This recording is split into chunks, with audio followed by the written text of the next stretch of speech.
बात बोलने का कोई हक नहीं। साथ में आना है तो आ जाओ, चुनाव के बाद आने का कोई अर्थ नहीं। समाज को जगाना है तो आज जगाओ, चुनाव के बाद जगाने का कोई अर्थ नहीं। लोकतंत्र में संविधान को बचाना है तो आज बचाओ, चुनाव के बाद बचाने का कोई अर्थ नहीं। और अपने वोट से भाजपा को हराना और हटाना है तो आज हटाओ, चुनाव के बाद हटाने का कोई अर्थ नहीं। अगर आप मेरी बातों से सहमत हैं तो दोनों हाथ खड़े कर डॉक्टर योगेंद्र यादव जी को और प्रसाद साहब को बता दीजिए कि आप बदलाव करेंगे और संविधान को बदलने नहीं देंगे। जोरदार हाथों खड़े करके नारा लगा दीजिए, जय जय जय जय जय भीम,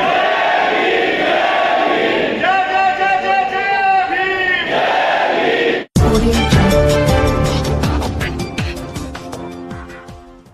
सर्दियों से शुरू कर आज गर्मियों में जब हम आते हैं तो साथी बाहर करके आ जाए। वॉलंटियर से मेरी गुजारिश है, सबको अंदर ले आओ, सबको अंदर ले आओ। चाय पानी पीने को भी बाहर अंदर ले आए। सभी बोलेंगे जय भीम, हाथ खड़े करके बोलो, दोनों हाथों की मुट्ठी बंद करके जय भीम, जय संविधान, जय भीम, जय संविधान। धन्यवाद।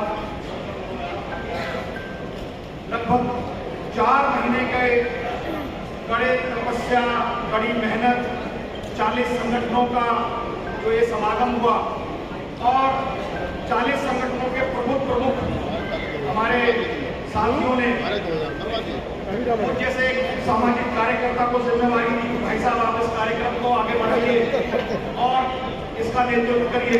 तो तब लगता था कि शायद ये काम बड़ा कठिन है और शायद हमारे साथ इस तानाशाह सरकार के खिलाफ कुछ लोग होंगे कि नहीं होंगे। लेकिन जैसे जैसे हमने मीटिंग शुरू की और माननीय प्रशांत भूषण जी को विसल ब्लोअर हैं, देश के बहुत बड़े अधिवक्ता हैं, जब उन्होंने गढ़वाल भवन में इस कार्यक्रम की शुरुआत की उस दिन हमें एहसास हो गया अब इस कार्यक्रम में जान आने वाली है। लोग अब समझ गए हैं कि सरकार को बदलना है और सचमुच में संविधान और लोकतंत्र को खतरा है। उसी दिन से हमने निरंतर मीटिंग की डॉक्टर साहब, और दिल्ली का कोई कोना हमने नहीं छोड़ा कि जहां पर हमारी मीटिंग नहीं हुई। और एनसीआर में, गुड़गांव में, फरीदाबाद में, गाजियाबाद में, नोएडा में, बहादुरगढ़ में, सब जगह हमने मीटिंग की। इवन मैं तो छत्तीसगढ़ की मीटिंग करके आया सवारी संगठन, और सब जगह एक ही आवाज निकली कि सरकार को तो बदलेंगे भैया, इस सरकार को हमारे लिए खतरनाक है, इस सरकार को तो हटाना पड़ेगा। और एक भी मुझे बताते हुए बड़ी खुशी हो रही है कि जितने हमारे सामाजिक संगठन थे सबने 100 से ज्यादा मीटिंग कराई। हमारे पास कोई बल नहीं था, हर व्यक्ति ने अपने पैसे से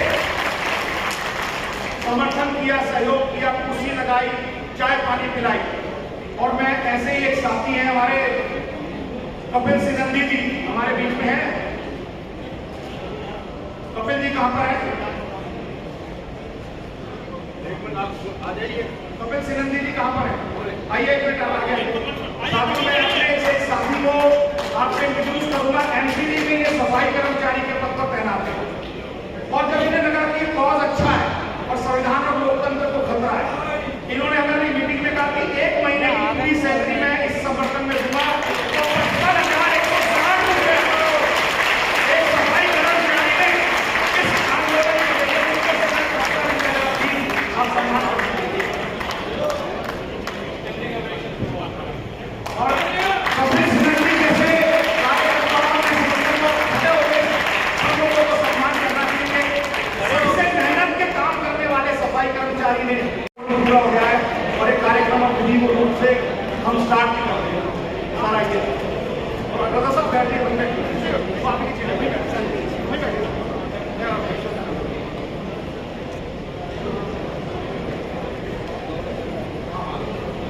और एक और साथी हमारे हैं जिन्होंने, क्योंकि हम जब ये संविधान की बात कर रहे थे तो हमें लगा क्यों ना हर घर घर तक संविधान पहुंचाया जाए। एक हमारे साथी हैं यशपाल जौहरी जी, जो रोहिणी में रहते हैं और रिटायर्ड प्रिंसिपल हैं। और आप जानिएगा कि रिटायर्ड प्रिंसिपल की जितनी उनकी पेंशन आती है वो हर महीने संविधान और किताब छपवाते हैं और सबको निःशुल्क बांटते हैं। आज भी उन्हीं की तरफ से हमारे भाई शशिपाल जी आए हैं जो उनके लिए 400 संविधान उनकी तरफ से लेकर आए। बाद में आप सब लोगों को दिया जाएगा।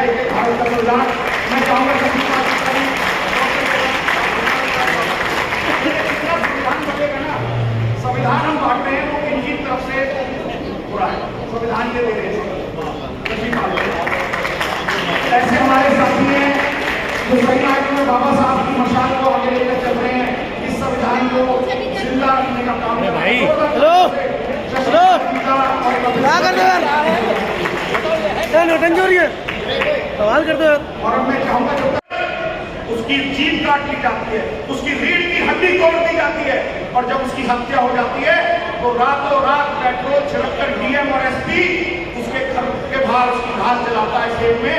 उसके परिवार को उसकी अंतिम उसकी घास का मुंह भी नहीं देखने दिया जाता। ये सरकार महिला विरोधी सरकार है, ये सरकार किसान विरोधी सरकार है, ये सरकार युवा विरोधी सरकार है, ये सरकार जवान विरोधी सरकार है, ये सरकार दलित पीड़ित वंचित ओबीसी विरोधी सरकार है, ये सरकार अल्पसंख्यक विरोधी सरकार है। कहने का मतलब ये सरकार इस देश के 90% लोगों के खिलाफ है। आज जो हमारे 90% लोगों के खिलाफ हो, मैं समझता हूं उस सरकार को बदलने का सही समय है, क्योंकि संविधान बार बार बताया जा रहा कि खतरे में है, और इस संविधान के बगैर हमें कुछ मिला नहीं है। जो कुछ मिला वो इस संविधान की वजह से मिला है, और हम पर ज्यादा जिम्मेवारी इसलिए है क्योंकि संविधान को लिखने वाले इसके निर्माता वो हमारे पूर्वज थे, हमारे पिता थे, बाबा साहब डॉक्टर भीमराव अम्बेडकर। तो अगर कोई आपका पिता अगर अच्छा बनाता है तो उसको कोई छोड़े तो सबसे पहले किसकी जिम्मेवारी होती है, इसको बचाए, उसके बच्चों की। तो हम बाबा साहब के बच्चे हैं, ना इस संविधान को खंडित होने देंगे, ना इसको बदलने देंगे, ना इसमें कोई बदलाव होने देंगे। और अंत में क्योंकि हम डॉक्टर साहब को सुनेंगे, भीम सिंह साहब की बात रखेंगे, तो मैं अंत में यही कहना चाहूंगा कि बोलना है तो आज बोलो, चुनाव के बाद बोलने का कोई हक नहीं।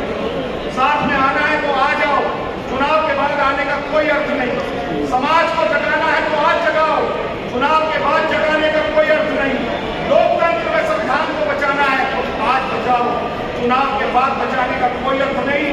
और अपने वोट से भाजपा को हटाना है तो आज हटाओ, चुनाव के बाद हटाने का कोई अर्थ नहीं। अगर आप मेरी बातों से सहमत हैं तो दोनों हाथ खड़े कर डॉक्टर योगेंद्र यादव जी को और प्रजा साहब को बता दीजिए कि आप बदलाव करेंगे और संविधान को बदलने नहीं देंगे। जोरदार हाथों खड़े करके नारा लगा दीजिए, जय जय जय जय जय भीम, जय जय जय जय जय भीम, जय जय जय जय जय भीम। धन्यवाद। जय भीम, जय मूल निवासी, जय संविधान।